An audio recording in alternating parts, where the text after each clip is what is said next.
ఆదికాండము 2వ అధ్యాయము 1వ వచనము. ఆకాశమును భూమియు వాటిలో ఉన్న సమస్త సమూహమును సంపూర్తి చేయబడెను. 2వ వచనము. దేవుడు తాను చేసిన తన పని 7వ దినములోగా సంపూర్తి చేసి తాను చేసిన తన పని అంతటి నుండి 7వ దినమున విశ్రమించాను. 3వ వచనము. కాబట్టి దేవుడు ఆ 7వ దినమును ఆశీర్వదించి పరిశుద్ధపరచెను. ఏలయనగా దానిలో దేవుడు తాను చేసినట్టియు సృజించినట్టియు తన పని అంతటి నుండి విశ్రమించెను. 4వ వచనము. దేవుడైన యెహోవా భూమిని ఆకాశమును చేసిన దినమందు భూమి ఆకాశములు సృజింపబడినప్పుడు వాటి ఉత్పత్తి క్రమము ఇదే. 5వ వచనము. అది వరకు పొలమందలి ఏ పొదయు భూమి మీద ఉండలేదు, పొలమందలి ఏ చెట్టును మొలవలేదు. ఏలయనగా దేవుడైన యెహోవా భూమి మీద వాన కురిపించలేదు, నేలను సేద్యపరచుటకు నరుడు లేడు. 6వ వచనము. అయితే ఆవిరి భూమి నుండి లేచి నేల అంతటినీ తడిపెను. 7వ వచనము. దేవుడైన యెహోవా నేల మంటితో నరుని నిర్మించి వాని నాసికా రంధ్రములలో జీవవాయువును ఊదగా నరుడు జీవాత్మ ఆయను. 8వ వచనము. దేవుడైన యెహోవా తూర్పున ఏదెనులో ఒక తోట వేసి తాను నిర్మించిన నరుని దానిలో ఉంచెను. 9వ వచనము. మరియు దేవుడైన యెహోవా చూపునకు రమ్యమైనదియు ఆహారమునకు మంచిదియునైన ప్రతి వృక్షమును ఆ తోట మధ్యను జీవవృక్షమును మంచి చెడ్డల తెలివినిచ్చు వృక్షమును నేల నుండి మొలిపించాను. 10వ వచనము. మరియు ఆ తోటను తడుపుటకు ఏదెనులో నుండి ఒక నది బయలుదేరి అక్కడి నుండి చీలిపోయి 4 శాఖలాయెను. 11వ వచనము. మొదటి దాని పేరు పీషోను, అది హవీలా దేశమంతటి చుట్టూ పారుచున్నది, అక్కడ బంగారం ఉన్నది. 12వ వచనము. ఆ దేశపు బంగారము శ్రేష్టమైనది, అక్కడ బోళమును గోమేధికములను దొరుకును. 13వ వచనము. రెండవ నది పేరు గీహోను, అది కూషు దేశమంతటి చుట్టూ పారుచున్నది. 14వ వచనం. మూడవ నది పేరు హిద్దేకేలు, అది అష్షూరు తూర్పు వైపున పారుచున్నది. 15వ వచనం. 4వ నది యూఫ్రటీస్.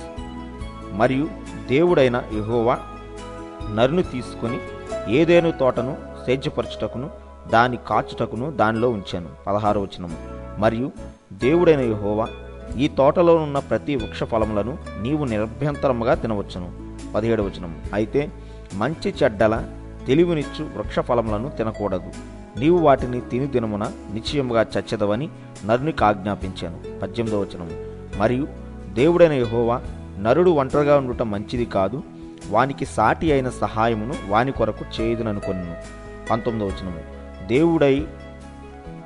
దేవుడైన యెహోవా ప్రతి భూజంతువును ప్రతి ఆకాశ పక్షిని నేల నుండి నిర్మించి ఆదాము వాటికి ఏ పేరు పెట్టునో చూచుటకు అతని యొద్దకు వాటిని రప్పించెను. జీవము గల ప్రతి దానికి ఆదాము ఏ పేరు పెట్టెనో ఆ పేరు దానికే కలిగెను. 20వ వచనము. అప్పుడు ఆదాము సమస్త పశువులకును ఆకాశ పక్షులకును సమస్త భూజంతువులకును పేర్లు పెట్టెను, అయినను ఆదామునకు సాటి అయిన సహాయం అతనికి లేకపోయెను. 21వ వచనము. అప్పుడు దేవుడైన యెహోవా ఆదామునకు గాఢ నిద్ర కలుగజేసి అతడు నిద్రించినప్పుడు అతని ప్రక్కటెముకలలో ఒక దాన్ని తీసి ఆ చోటును మాంసంతో పూడ్చివేశాను. 22వ వచనము. తరువాత దేవుడైన యెహోవా తాను ఆదాము నుండి తీసిన ప్రక్కటెముకను స్త్రీనిగా నిర్మించి ఆమెను ఆదాము నొద్దకు తీసుకొని వచ్చాను. 23వ వచనము. అప్పుడు ఆదాము ఇట్లనెను, నా ఎముకల్లో ఒక ఎముక, నా మాంసంలో మాంసము, ఇది నరునిలో నుండి తీయబడిన గనుక నారీ అనబడును. 24వ వచనము. కాబట్టి పురుషుడు తన తండ్రిని తన తల్లిని విడిచి తన భార్యను హత్తుకొనును, వారు ఏక శరీరమై యుందురు. 25వ వచనము. అప్పుడు ఆదామును అతని భార్యయు వారిద్దరూ దిగంబరులుగా ఉండిరి, అయితే వారు సిగ్గు ఎరుగక యుండిరి.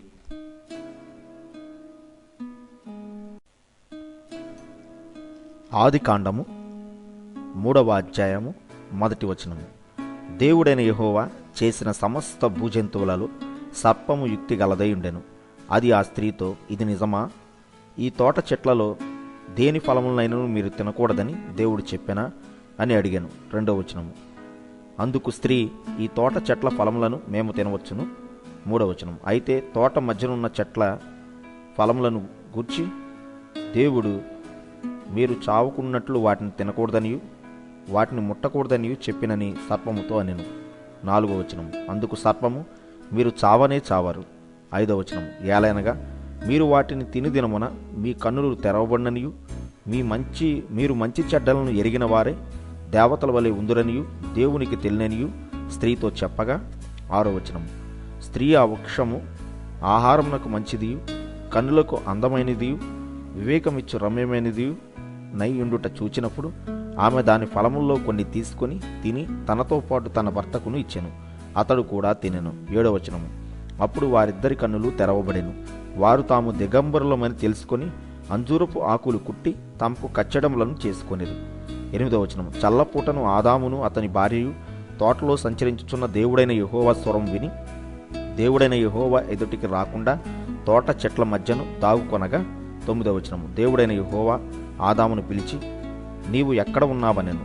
10వ వచనము, అందుకతడు, నేను తోటలో నీ స్వరం విన్నప్పుడు దిగంబరినిగా నుంటిని గనుక భయపడి దాక్కుంటినన్ను. 11వ వచనము, అందుకాయన, నీవు దిగంబరివని నీకు తెలిపిన వాడెవడు?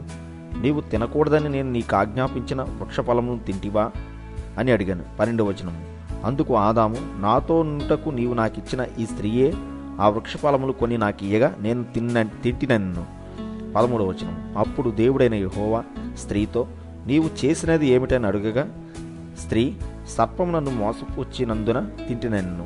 14వ వచనం, అందుకు దేవుడైన యెహోవా సర్పముతో, నీవు దీన్ని చేసినందున పశువులన్నిటిలోనూ భూజంతువులన్నిటిలోనూ నీవు శపించబడిన దానివై నీ కడుపుతో ప్రాకుచు నీవు బ్రతుకు దినములన్నీ మన్ను తిందువు. 15వ వచనము, మరియు నీకును స్త్రీకిని నీ సంతానమునకును ఆమె సంతానమునకును వైరం కలుగు చేసేదను, అది నిన్ను తల మీద కొట్టును, నీవు దాన్ని మడుం మీద కొట్టుదువని చెప్పాను. 16వ వచనము, ఆయన స్త్రీతో, నీ ప్రయాసమును నీ గర్భవేదనను నేను మిక్కిలి హెచ్చించేదను, వేదనతో పిల్లలను కందువు, నీ భర్త ఎడల నీకు వాంఛ కలుగును, అతను నిన్ను ఏళ్ళని చెప్పాను. 17వ వచనము, ఆయన ఆదాముతో, నీవు నీ భార్య మాట విని తినవద్దని నేను నీకు ఆజ్ఞాపించిన వృక్షఫలములు తింటివి గనుక నీ నిమిత్తము నేల శపింపబడి ఉన్నది, ప్రయాసముతోనే నీవు బ్రతుకు దినములనియు దాని పంట తిందువు. 18వ వచనము, అది ముండ్ల తుప్పలను గచ్చ పొదలను నీకు మొలిపించును, పొలములోని పంట తిందువు. 19వ వచనం, నీవు నేలకు తిరిగి చేరు వరకు నీ ముఖపు చెమట కార్చి ఆహారము తిందువు, ఎలయనగా నేల నుండి నీవు తీయబడితివి, నీవు మన్నే గనక తిరిగి మన్నైపోదు అని చెప్పాను. 20వ వచనం, ఆదాము తన భార్యకు హవ్వ అని పేరు పెట్టాను, ఎలయనగా ఆమె జీవం గల ప్రతి వానికి తల్లి. 21వ వచనం, దేవుడైన యెహోవా ఆదామునకును అతని భార్యకును చర్మపు చొక్కాయలను చేయించి వారికి తొడిగించాను. 22వ వచనము, అప్పుడు దేవుడైన యెహోవా, ఇదిగో మంచి చెడ్డలను ఎరుగునట్లు ఆదాము మనలో ఒకని వంట వాడాయను, కాబట్టి అతడు ఒకవేళ తన చెయ్యి చాచి జీవవృక్ష ఫలమును కూడా తీసుకుని తిని నిరంతరము జీవించునేమో అని. 23వ వచనము, దేవుడైన యెహోవా అతడు ఏ నేల నుండి తీయబడెనో దాన్ని సేద్యపరచుటకు ఏదేను తోటలో నుండి అతన్ని పంపివేశాను. 24వ వచనము, అప్పుడు ఆయన ఆదామును వెళ్ళగొట్టి ఏదేను తోటకు తూర్పు దిక్కున కేరీబులను జీవవృక్షములకు పోవు మార్గమును కాచుటకు ఇటు అటు తిరుగుచున్న ఖడ్గ జ్వాలలను నిల్వబెట్టెను.